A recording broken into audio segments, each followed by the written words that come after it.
আমার সাইটে আপনারা একটা ছবি দেখতেছেন। ইনি হচ্ছেন কুয়েতে বসবাসরত আমাদের বাংলাদেশি একজন দালাল ভাই। জি হ্যাঁ বন্ধুরা, আপনারা ঠিকই শুনেছেন। ভিডিওটি শুরু করার আগে কুয়েতের যেই এমবেসি রয়েছে তাদেরকে ধন্যবাদ জানাতে চাই কুয়েত প্রবাসীদের পক্ষ থেকে। কেননা এই সমস্ত দালালদের কারণে আমাদের প্রবাসীরা পদে পদে হয়রানির শিকার হয়।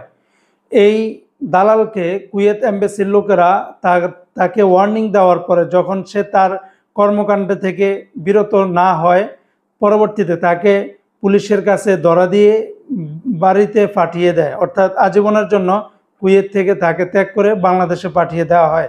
এবং এই ভিডিওটি আমাদের সকল প্রবাসী ভাইরা শেয়ার করবেন, যাতে করে অন্য দালাল যারা আছে তারা যেন সতর্ক হয়ে যেতে পারে। শুধু কুয়েত নয়, মধ্যপ্রাচ্যের সবগুলা দেশের ভিতরে একই অবস্থা। দূতাবাসের বাইরে বাংলাদেশি কিছু দালাল চক্র আছে, এরা ঘোরাফেরা করবে, তারপরে প্রবাসীদের কাছ থেকে বেশি অর্থ নিয়ে তাদেরকে সেবা দেওয়ার কথা বলে এদেরকে হয়রানি করবে।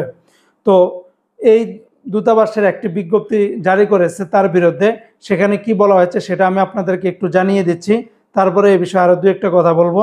বলা হয়েছে, এত দ্বারা কুয়েত প্রবাসী সকল বাংলাদেশিদের অবগতির জন্য জানানো যাচ্ছে যে জৈনিক প্রবাসী বাংলাদেশি আবু হোসেন মারফুল্লাহ কুয়েতে সিভিল আইডি নম্বর এখানে দেওয়া আছে, তার পাসপোর্ট নম্বর দেওয়া আছে। বাংলাদেশ দূতাবাস কুয়েতে আসা সেবা গৃহীতাদেরকে বিভিন্ন সেবা পাইয়ে দেওয়ার নাম করে তাদের কাছ থেকে অতিরিক্ত অর্থ আদায় করতেন।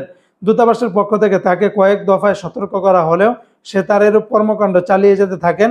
এক পর্যায়ে দূতাবাসের পক্ষ থেকে তাকে 16 জুন 2025 তারিখে কুয়েতে আইন শৃঙ্খলা রক্ষাকারী বাহিনীর হাতে সোপর্দ করা হয়।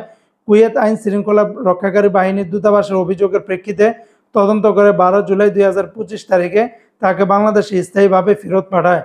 ভবিষ্যতে এরূপ কর্মকাণ্ডের সাথে জড়িত ব্যক্তিদের ক্ষেত্রেও বাংলাদেশ দূতাবাস কুয়েত অনুরূপ কার্যক্রম চলমান রাখবে। তবে আমাদের প্রবাসীদের পক্ষ থেকে একটি দাবি থাকবে, শুধু দূতাবাসের বাহিরেও নয়, দূতাবাসের ভিতরেও যারা এই সমস্ত কর্মকাণ্ডের সাথে জড়িত এদেরকেও আপনারা আজীবনের জন্য সেই দেশ থেকে বিতাড়িত করে বাংলাদেশে পাঠিয়ে দেন।